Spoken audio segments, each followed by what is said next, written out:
Bonjour, aujourd'hui une nouvelle vidéo sur le mois de Tevet. On avait expliqué dans d'autres circonstances qu'il y a 12 mois dans l'année hébraïque, lesquels correspondent aux 12 tribus d'Israël. Donc à chaque mois, c'est relié à des signes astrologiques aussi, il y a une correspondance précise concernant un des noms divins qui correspond au mois en question, qui correspond à une ou plusieurs lettres hébraïques.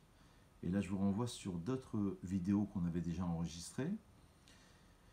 C'est mentionné dans un livre qui s'appelle le Sefer HaYetzira, le livre de la création qu'on attribue généralement à Avraham Avinu.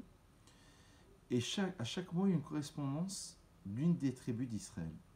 Le mois de Kislev, on se rappelle, est en corrélation avec la tribu de Benjamin, de Binyamin. On va expliquer pourquoi. Alors que le mois de Tevet est en corrélation avec la tribu de Dan, précisément. Alors il faut savoir que le mois de Tevet, d'après le Harizal, fait partie des mois les plus durs de l'année.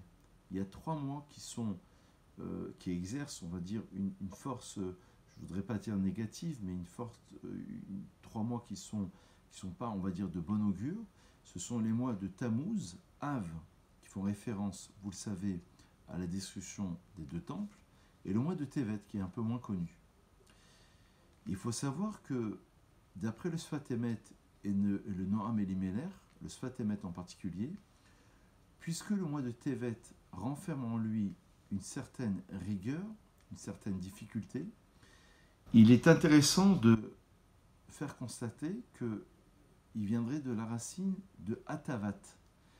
Atavat Anerot, c'est-à-dire le fait d'arranger les nérotes, les bougies qui étaient placées sur la menorah au sein même du Beth Amikdash, c'est-à-dire le candélabre. Et donc, puisque le mois de Tevet est un mois qui est difficile, on est un petit peu dans l'idée de Magdim Refoua Lamaka.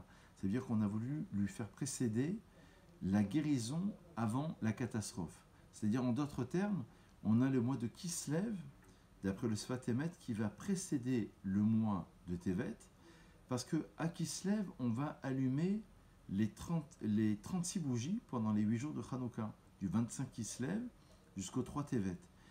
Et on nous fait remarquer aussi que c'est la seule fête pendant laquelle il y a 2 mois. Normalement, une fête tombe pendant un mois. Le 15 Nissan, c'est Pessah. Le 6 Sivan, c'est Shavuot. Le 10 Tishri, c'est Kippour. Mais là, c'est la seule fête, la fête de Hanouka, qui tombe sur 2 mois, pendant une période de 2 mois, le mois de Kislev et le mois de Tevet. Pourquoi ? Parce que, d'après le Sfat Emet, on va allumer, et là je vous renvoie à notre cours sur la fête de Hanouka, les 36 bougies qui font référence aux 36 heures pendant lesquelles il y a eu le Or Haganuz, la lumière spirituelle qui avait été cachée pour les tzadikim pour les temps futurs. Et le chiffre 36 correspondrait plutôt aux 36 jours du 25 Kislev inclus jusqu'à la fin du mois de Tevet. Donc pour l'expliquer plus simplement, puisque le mois de Tevet est un mois qui est extrêmement difficile, à travers le 10 Tevet, et là on avait fait une vidéo sur le 10 Tevet, sur les raisons du jeûne du 10 Tevet qui rappelle, je vous le rappelle rapidement, le Matzor, donc le siège de la ville de Jérusalem lors de l'époque du premier temple, à l'époque du roi Nabuchodonosor, qui donnera suite à 2 ans et demi après à la destruction du premier temple. C'est la raison pour laquelle profondément on jeûne le 10 Tevet. Donc, puisque c'est un mois qui est difficile, on lui a fait précéder le mois de Kislev, pendant lequel il y aura les 36 bougies qui vont éclairer et qui proviennent de cette lumière spirituelle et qui vont en quelque sorte éclairer le mois de Tevet. Et donc adoucir ce qu'on appelle le Mituk Adin, adoucir la rigueur du mois de Tevet à partir du mois de Kislev. Et ce qui nous permettrait de comprendre pourquoi c'est la tribu de Benjamin. Parce qu'on se rappelle que la tribu de Binyamin, de Benjamin, est en référence avec le territoire de Benjamin sur lequel il y aurait la construction des 2 temples. Et donc c'est une dimension, d'après le Sfat Emet toujours, qui relève du tzibour, de la collectivité. Alors que la tribu de Dan, c'est relié à l'individualité. C'est-à-dire qu'on a Dan Yadinamo, comme il est dit, lorsque Jacob, dans Vaïchi, il va bénir ses enfants avant sa disparition, il va attribuer une bénédiction à chacun de ses enfants, ça veut dire son rôle à jouer, ses objectifs à atteindre, et Dan, c'est l'individualité. Et donc, comme en Tzibour, en collectivité, on préfère prier en minyan, lorsqu'il y a au moins 10 hommes à la synagogue, parce qu'on a plus de force, on a plus de puissance. En étant un individu, on est plus faible.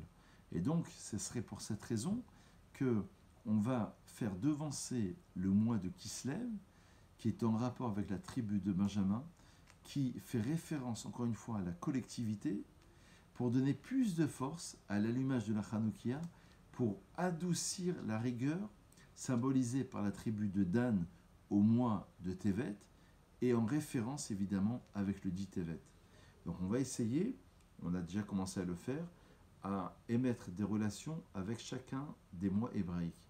On avait fait un cours sur Ménaché, qui est en relation avec le mois de Cheshvan, parce qu'on revient en arrière, et on avait expliqué que, d'après le Bnei Issachar, il y aura la reconstruction du troisième temple pendant le mois de Cheshvan, et on avait expliqué enfin que Ephraïm était en rapport avec le mois de Tishri. Bonne réflexion et à très vite.